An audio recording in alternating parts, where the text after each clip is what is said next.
نحمده ونصلی علی رسولہ الکریم اما بعد اعوذ باللہ من الشیطان الرجیم بسم اللہ الرحمن الرحیم۔ تصوف کے حوالے سے ایک بات عرض کرنی ہے کہ تصوف کا عام لفظ سنتے ہی بعض اوقات بعض لوگوں کے رونگٹے کھڑے ہو جاتے ہیں، بعض لوگ ایسے ہیں کہ وہ ایک دم سے نرم ملائم ہو کر نیچے گر پڑتے ہیں۔ لیکن تصوف کے مفہوم کے جاننے کے بارے میں ہمیں چاہیے کہ ہمیں پتہ ہو کہ جب لفظ تصوف بولا جاتا ہے تو مراد کیا ہے اس کی۔ لفظ تصوف بول کر مراد یہ ہوتی ہے کہ بندہ اپنی زندگی میں، اپنی فکر میں، اپنی سوچ میں اور اپنے انداز میں یہ تبدیلی کرے کہ اس کا ہر عمل اور زندگی کا ہر معاملہ وہ اس انداز میں ہو کہ اس میں للہیت ہو اور اس میں اخلاص ہو اور اس میں خدمت خلق کا جذبہ ہو۔ یہ تین چیزیں ہیں، یعنی اللہ تبارک و تعالیٰ کے ساتھ معاملہ ہو للہیت کا، کہ جو بھی کام آپ کرنے جا رہے ہیں کس کے لیے کر رہے ہیں؟ اللہ کے لیے۔ اسی لیے حدیث مبارکہ میں فرمایا من احب للہ و ابغض للہ فقد استکمل الایمان۔ جو بندہ محبت کسی سے کرے اللہ کے لیے، کسی سے نفرت کرے تو اللہ کے لیے، فقد استکمل الایمان، اس کا ایمان مکمل ہے۔ یہ للہیت کا دوسرا نام ہے۔ اور دوسرے نمبر پر اپنے اندر اخلاص پیدا کرنا، اخلاص اپنے اندر سنسیئرٹی پیدا کرنا، یکسوئی پیدا کرنا اور اپنے عمل کو خالص کرنا اللہ تعالیٰ کی رضا کے لیے۔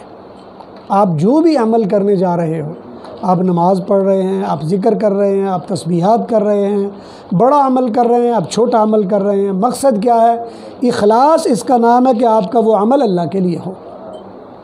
اسی طرح تیسری چیز ہے اور وہ ہے خدمت خلق۔ صوفیہ جتنے بھی دنیا میں آئے ہیں ان کا سب سے بڑا شعار یہ رہا ہے کہ خدمت خلق ان کی عادت رہی ہے، اور یہ خدمت خلق کئی طرح سے ہوتی ہے۔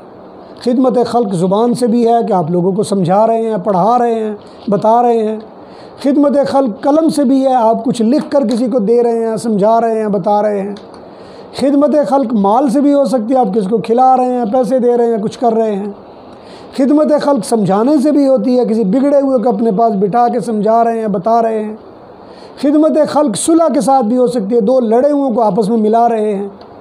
خدمت خلق کے 20 طریقے ہیں۔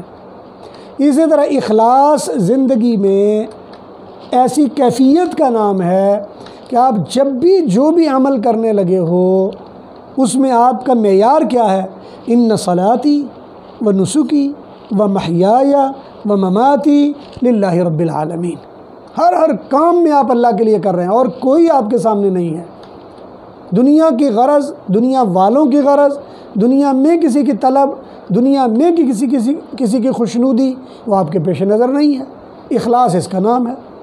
تو للہیت یعنی بندے کا اللہ سے تعلق کیسا ہونا ہے، اخلاص یعنی بندے کا اپنی ذات سے تعلق کیسا ہونا ہے، کیا بندہ جو کام کر رہا ہے اس کام کے کرنے میں وہ اپنی ذات سے مخلص ہے یا نہیں ہے۔ اور تیسری چیز خدمت خلق یعنی جو آپ کرنے جا رہے ہو اس میں آپ لوگوں کے لیے بھلائی کتنی کر رہے ہو۔ اس لیے کہ ہر وہ بندہ جو اپنے آپ کو اللہ والا کہتا ہے، صوفی کہتا ہے، ذکر والا کہتا ہے، طریقے والا کہتا ہے، کسی نبی کے اسوہ پر چلنے والا کہتا ہے، اس پر لازم ہے کہ وہ خدمت خلق کو اپنا شعار بنائے۔ انبیاء کا طریقہ خدمت خلق تھا۔ حضور اکرم صلی اللہ علیہ وسلم کی سیرت خدمت خلق سے بھری پڑی تھی۔ آدم علیہ السلام سے لے کر حضور اکرم صلی اللہ علیہ وسلم تک تمام انبیاء خدمت خلق سے مامور تھے۔ اور قرآن کریم میں ہر نبی کا یہ کہا گیا کہ جب نبی نے لوگوں کی خدمت کی، ان کو سمجھایا، پڑھایا، بتایا، اور پھر یہ بھی فرمایا کہ لا اسألکم علیہ اجرا، میں تم سے اجرت نہیں مانگ رہا، ان اجری الا علی اللہ، میری اجرت تو بھائی اللہ مجھے دے گا۔ تو اس لیے یہ تین چیزوں کو سامنے رکھ لیجئے۔